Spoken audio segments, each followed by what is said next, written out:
Good morning all of you. Good morning ma'am. Okay, कैसे हो सब? Morning ma'am. ओके, और सबकी एग्जाम कैसी रही? अच्छी। अच्छे, वेरी गुड। हिंदी का पेपर इजी अच्छी था? मैम। सबको किसी को कुछ मैम प्रॉब्लम हुई बहुत थी? इजी था। मैम वेरी बहुत इजी था। वेरी बहुत इजी था। ओके, चलो तो अभी हम हमारा सिलेबस आगे कंटिन्यू करें। तो हमारी उन्मेष टेक्स्ट बुक, उसमें से हमारी पोयम नंबर 6 मेल जोल का सबक, सब निकाल दो। चलो पेज नंबर 56, मेल जोल का सबक।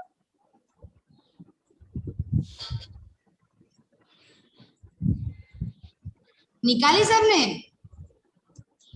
Yes ma'am. Okay, very good. चलो अभी है ना, मैं आपको यहाँ से सबको म्यूट कर रही हूँ, किसी को अनम्यूट नहीं करना है, ठीक है? पहले शांति से मैं आपको जो समझा रही हूँ वो आपको समझना है, ठीक है?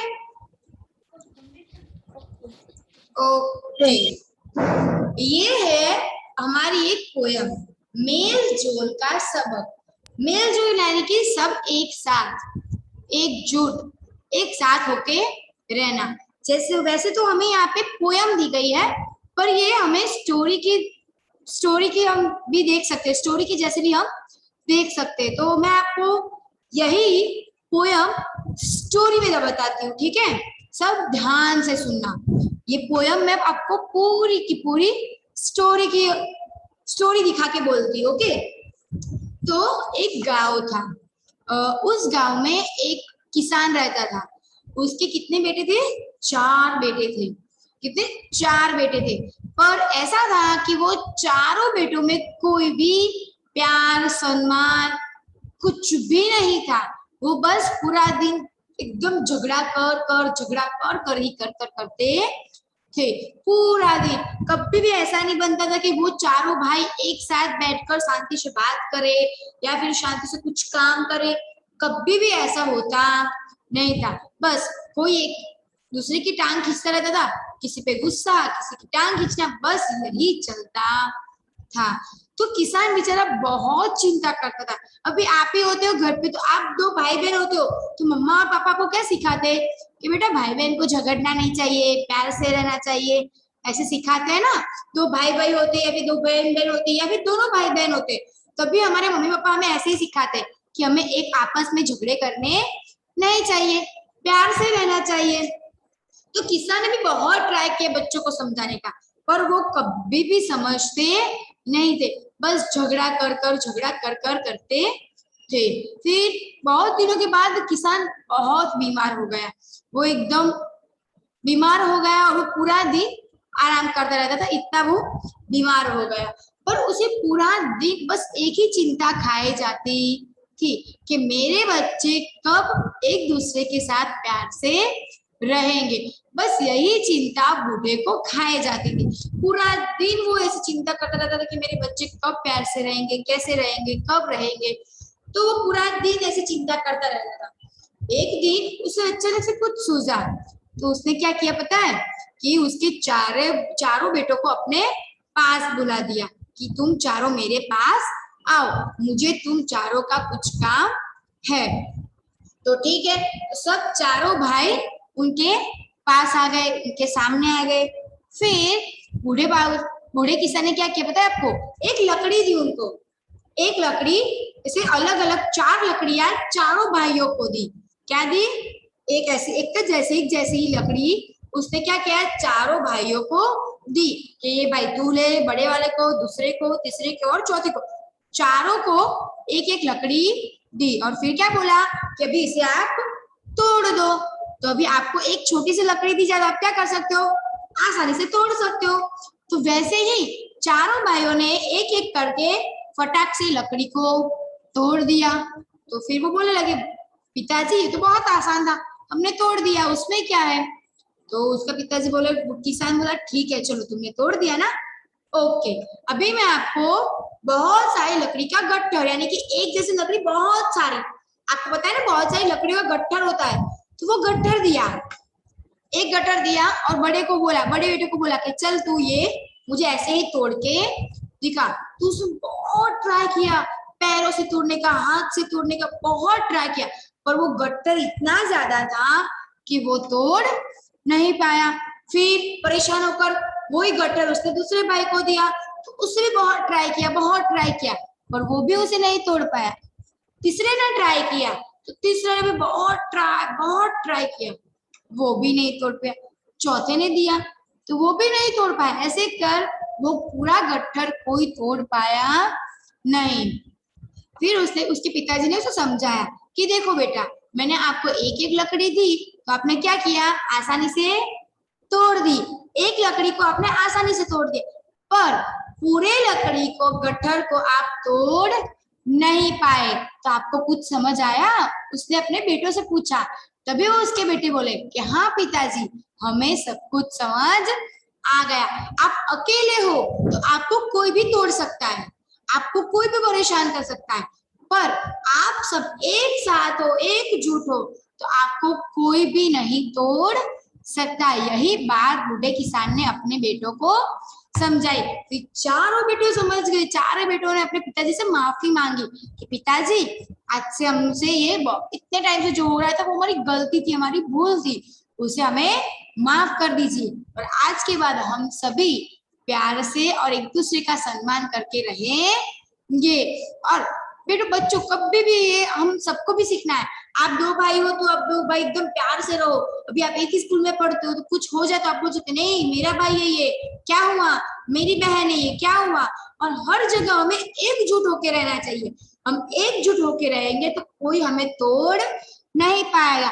पर हम सिर्फ अकेले रहेंगे ना तो कोई भी हमें तोड़ सकता है, यानी कि कोई भी हमें हर्ट कर सकता है, कोई भी हमें कुछ परेशान कर सकता है, कुछ भी कोई कर सकता है। पर हम एक साथ होकर रहेंगे तो कोई भी हमें कुछ परेशान कर नहीं सकता। और हर जगह पे होता है, कई जगह पे ऐसा होता है कि जॉइंट फैमिली रहता है सब। तो जॉइंट फैमिली का मतलब क्या होता है? वही जॉइंट फैमिली एक क्या है, बहुत सारी लकड़ियों का गट्ठर, क्योंकि उसे कोई नहीं तोड़ पाता। मोस्टली सब जॉइंट फैमिली में रहना पसंद करते हैं। क्यों? क्योंकि वो सब एकजुट रहकर रहते, जैसे कि दादा दादी, मम्मी पापा, आप भाई बहन, फिर चाचा चाची, उनके बच्चे, कितना बड़ा जॉइंट फैमिली होता है ना। तो ये जॉइंट फैमिली को कभी कोई तोड़ नहीं सकता। इसलिए ये पोयम है या फिर मैंने आपको जो स्टोरी बताई, ये आपको रियल लाइफ में भी समझनी है कि हमें हमेशा सबके साथ रहना है, कभी अकेले नहीं रहना है। आप क्लास में पढ़ते हो तो आपको सारे अपने क्लासमेट्स के साथ रहना है, कभी अकेले नहीं रहना है। कभी भी कोई भी जगह पे जाओ, अकेले रहना नहीं है, एकजुट होके रहना है। और हम जब फैमिली हो तो जब एकजुट होके सब रहते हैं ना, तो वो फैमिली एकदम स्वर्ग जैसा हो जाता है, एकदम अच्छा सा जन्नत हो जाता है। और तभी फैमिली में खुशियां, एकदम मस्त माहौल हो जाता है। तो चलो, सबको अच्छे से समझ आया? Yes ma'am. पक्का समझ आया? Yes ma'am. तो अभी एक बार हम पोयम देख लें, ठीक है? अभी मैं पढ़ूंगी और आपको थोड़ा थोड़ा समझा दूंगी, क्योंकि मैंने जो आपको स्टोरी सुनाई वही स्टोरी इसमें है। तो चलो देखो। एक किसान के 4 पुत्र थे, चारों ही नित लड़ते थे, मिलजुल कर वे तनिक न रहते, बात बात पर अड़ते थे। एक किसान, उसके कितने बेटे थे? 4। तनिक, तनिक એટલે जरा भी वो प्यार से रहते नहीं थे, बात बात पर अड़ते, यानी कि बात बात पर झगड़ते थे। बेचारे बूढ़े किसान को चिंता खूब सताती थी, रात रात भर सोचा करता, नींद न उसको आती थी। मैंने बोला ना कि बूढ़ा किसान पूरा दिन चिंता करता रहता था कि क्या करेंगे मेरे बेटे, क्या करेंगे, और उस यही चिंता में उसे पूरी रात रात तक नींद नहीं आती थी। सोचा करता था वह उसके बाद बिखर जाएगा घर। पुत्रों की इस उठक पाठक की खूब सजा पाएगा घर। बूढ़ा किसान क्या सोचता था कि मेरे बेटों की यही झगड़ों की आदत के कारण मैं जब मर जाऊंगा तो मेरा पूरा घर बिखर जाएगा। उठा पटक यानी कि एक दूसरे की खींचातानी, एक दूसरे की टांग खींचाई करना, इसे से ही मेरा घर पूरा बिखर जाएगा।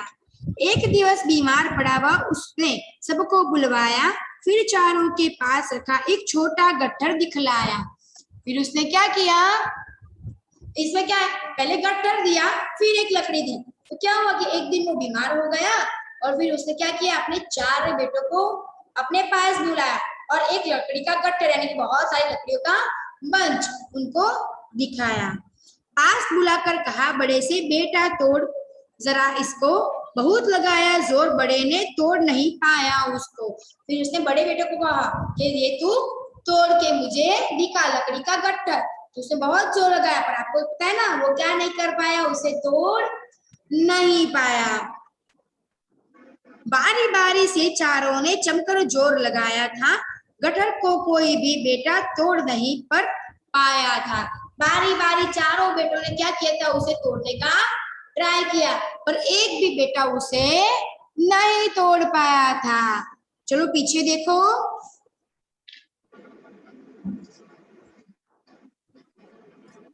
अब किसान ने गट्ठर खोला, एक लकड़ी पकड़ाई, चारों ने झट बिना जोर के चट चट करके चटकाई। अभी क्या किया बूढ़े किसान ने, उसी गट्ठर में से एक एक लकड़ी निकाली और फिर चारों को दे दी और फिर क्या बोला, अभी तोड़ो। उन्होंने फटाक से चट चट चट कर से चारों को 4 तोड़ डाली। देख समय तक बूढ़ा बेला बोला, बेटा गट्ठर बनो, मेल जोलन में ताकत बसती, गीत कहीं मिलकर गाओ। फिर यही देखा कि चारों ने एक एक लकड़ी तोड़ दी, गट्ठर नहीं तोड़ पाए। तो बूढ़ा किसान क्या बोला, बेटा तुम एक लकड़ी मत बनो, क्या बनो, पूरा का पूरा एक गट्ठर बनो। क्यों, क्योंकि मेल जोल यानी कि एकता, एक सब साथ रहने वाला, एक सब साथ में रहने का भाव, ताकत यानी कि उसमें ही हिम्मत बसती है और सब एक साथ रहकर यही गीत गाओ। अलग रहेगा तो कोई भी तोड़ेगा आसानी से, मेल जोल का सबक सीख लो बच्चों इसी कहानी से। देखो क्या बोला कि आप अगर अकेले रहोगे तो आपको कोई भी तोड़ देगा, पर आप एक साथ रहकर रखोगे तो आपको कोई नहीं तोड़ पाएगा। हमारे कवि विनोद प्रसन्न ने क्या कहा कि बच्चों यही कहानी से आप सीखो कि मेल जोल बहुत बड़ी चीज है और मेल जोल का सबक हमें सीखना ही चाहिए। बात सुनी ले आंखों आंसू, गले मिले वे आज सभी, और पिता के चरण पकड़कर कहा लड़ेंगे नहीं कभी। तो ये बात सुनकर चारों बेटों की आंखों में आंसू आ गए, वो बहुत रो पड़े और एक दूसरे के गले मिले और फिर अपने पिता के पैर छूकर आशीर्वाद लिए और क्या कहा कि अब हम कभी भी लड़ाई झगड़ा नहीं करेंगे।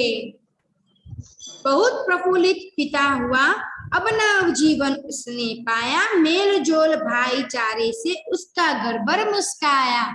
क्या हुआ, यही बात सुनकर ऐसे भी एकदम पिता यानी कि बूढ़ा किसान बहुत प्रफुल्लित यानी कि बहुत ही खुश आनंदित हो उठा और फिर उसे एक नया जीवन मिला, उसने नया जीवन प्राप्त किया और उसी नया जीवन में उसने क्या देखा कि भी उसके घर में भाईचारा यानी कि भाइयों के प्रति एक प्रेम, एक एकता, वो सब कुछ अभी उसके घर में आ गया है और अभी उसका घर एकदम प्यार से महक उठेगा। बच्चों मिलजुल कर रहने की आदत जग में न्यारी है, यह होने पर घर जन्नत है, एक महकी फुलवारी है। वे आपको हम सबको सिखा रहे कि बच्चों घर में सब हर जगह पे मिलजुल कर रहना जग यानी कि दुनिया में सबसे न्यारी यानी कि अनोखी ये रीत है। और जब सब एकजुट होकर रहेंगे तो घर क्या बन जाएगा, जन्नत यानी कि क्या बन जाएगा, स्वर्ग बन जाएगा।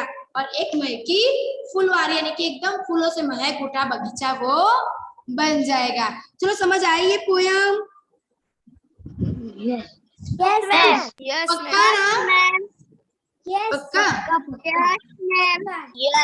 ओके, तो और यहाँ हमारे इस कविता के कवि कौन है, डॉक्टर विनोद प्रसून।